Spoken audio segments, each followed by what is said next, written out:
নমস্কার বন্ধুরা, আমার রান্নাঘরে সবাইকে স্বাগত। আজ বানিয়েছি করাচি বিস্কুট। করাচি বিস্কুটগুলো ভীষণ তাড়াতাড়ি হয়ে যায় আর খেতে ভীষণ ভালো লাগে। তো চলো দেরি না করে কিভাবে বানিয়েছি সেটা দেখে নিই।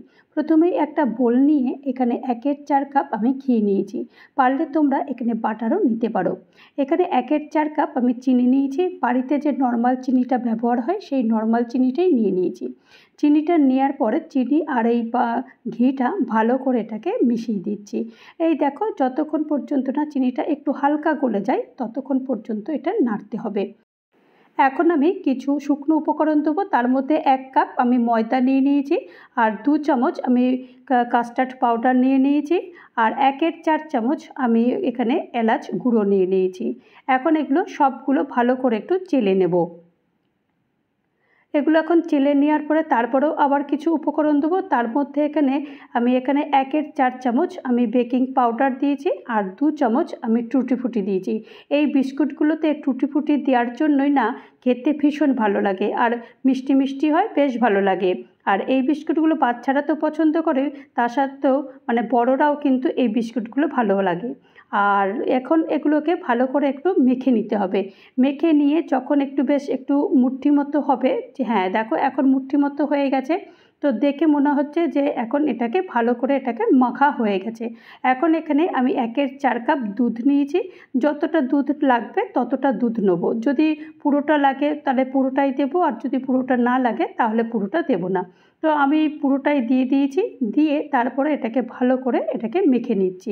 এই মাখাটা কিন্তু একটু শক্ত শক্ত মতো হবে। এটা কিন্তু একদম রুটির মতো নরম হবে না। যেমন সাধারণত আমরা লুচি ভেজে থাকি, লুচি মেখে থাকি, তো সেই মাখাটা যেমন একটু শক্ত হয়, এই মাখাটাও কিন্তু এই রকম একটু শক্ত মতো হবে। তো দেখো আমি কিন্তু একটা শক্ত ডো মোটামুটি তৈরি করে ফেলেছি। এখন এটাকে বেশ ভালো করে মাখা তো হয়েই গেছে, দেখো একটু বেশ মসৃণ মতন হয়ে গেছে। এখন আমি এটাকে ফ্রিজে মোটামুটি 1/2 ঘন্টা মতো এখন রেখে দিতে হবে। তো দেখো আমি এখন এটাকে 1/2 ঘন্টা রেখে দেবো। তার আগে এটা একটা শেপ দিয়ে নেবো, মোটামুটি একটু যে আয়তকার টাইপের এরকম একটা শেপ দিয়ে নেব। তাহলে বিস্কুটগুলো যখন আমি তৈরি করব তখন কিন্তু বিস্কুটের একটা শেপ আসবে। তো সেই কারণে এটাকে একটা আয়তকার ক্ষেত্রের মতো বানিয়ে নেব। বানিয়ে নিয়ে তারপর এটাকে ফ্রিজে রাখবো। তো দেখো এরকমভাবেই রেখে দিয়েছি। তো চলো এটাকে এখন ফ্রিজে রেখে দিই এই 1/2 ঘন্টার জন্য। তো 1/2 ঘন্টা পর আমি ফ্রিজ থেকে বের করে এনেছি, আর দেখো বেশ কিন্তু আরেকটু শক্ত হয়ে গেছে, আর পুরোটাই কিন্তু একদম সেট হয়ে গেছে। তো এখন এটাকে একটু করে কেটে নেবো, পিস পিস করে কেটে নেব।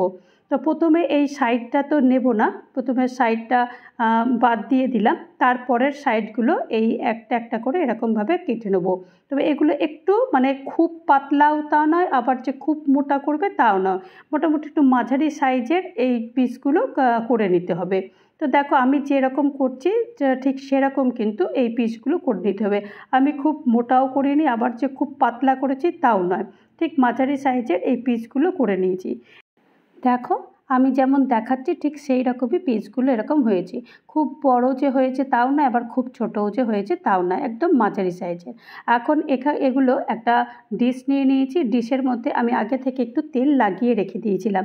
তেল লাগিয়ে রাখার পরে তারপরে এই একটা করে এই ডিশের মধ্যে দিয়ে দেবো। তো আমি তো এখানে প্রথমে 5টা, আমার ডিশটা একটু ছোট, তো সেই কারণে 5টা আমার বিস্কুট এঁটেছে। তো আমি এটা দিয়ে দেবো। দিয়ে তো চলো আমি আগে থেকেই কড়াই বসিয়ে দিয়ে প্রিহিট করতে দিয়ে দিয়েছিলাম।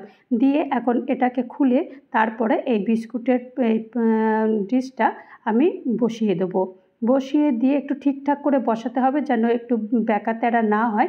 বসিয়ে দিয়ে ঢাকনাটা বন্ধ করে দেবো এই মোটামুটি 1/2 ঘন্টার জন্য।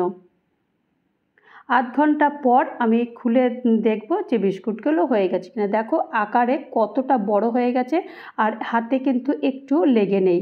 তো সেই কারণে এটা কিন্তু পুরোপুরি কমপ্লিট হয়ে গেছে।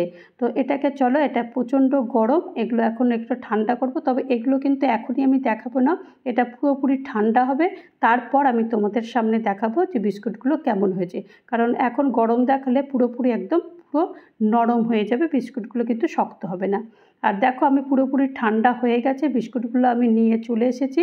আর দেখো পুরো দুটো দিকেই কিন্তু বেশ সুন্দরভাবে কিন্তু বেক হয়েছে, কোনো দিকেই কিন্তু নিচের দিকটা কিন্তু একদমই পুড়ে যায়নি, খুব সুন্দরভাবে হয়েছে। আর কালারটাও কিন্তু অপূর্ব এসেছে।